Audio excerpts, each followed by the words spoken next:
ভাঙতে আমার একটু দেরি হয়েছিল। তো হালকা ঘুমের মধ্যে আমি যেন শুনতে পাচ্ছি বাইরে কোনো একটা নিয়ে হাল্লা চলছে। তো আমি তো উঠে আসতে পারছি না, কারণ এমনিতেই আমার মানে কেউ আমাকে হঠাৎ করে ডাকলে বা কোনো চিৎকার শুনলে আমি একটু অস্থির হয়ে যাই, আমার হাত পা কাঁপতে শুরু করে। তো সেই কারণে আমি তারপর দেখলাম যে আমাদের যেটা ফসল রাখা হয় যে ঘরটাতে বা এমনি চাষবাসের যে সমস্ত জিনিসপত্র রাখা হয় সেটাতে আগুন লেগে গিয়েছে, বেশ অনেকটাই আগুন লেগেছে। তারপরে দেখলাম জেঠিমাও খুব টেনশন নিয়ে এখন বাইরের উনুনে রান্না করছে, আর এখানে ছেলে আমার এই যে এটাকে ট্রাইপডটা নিয়ে খেলছিল। তো ভাই হঠাৎই বাছুরটার কাছে ওকে নিয়ে যেতেই ও একটু ভয় পেয়ে যায়, তো ভয় পেয়ে কান্না শুরু করে দিয়েছে আর কি। তো ওকে আমি একটু নিলাম।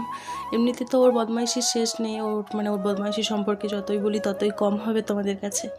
তো তবুও ও ওটাতে ভয় পেয়েছে, ওকে কারো কিছু করা যাবে না, কিন্তু ও সবসময় বদমাইশি করবে। তো এবার একটু কোলে নিয়ে ওকে ভোলাচ্ছি, ও ট্রাইপডটা দেখছে। চলো আজ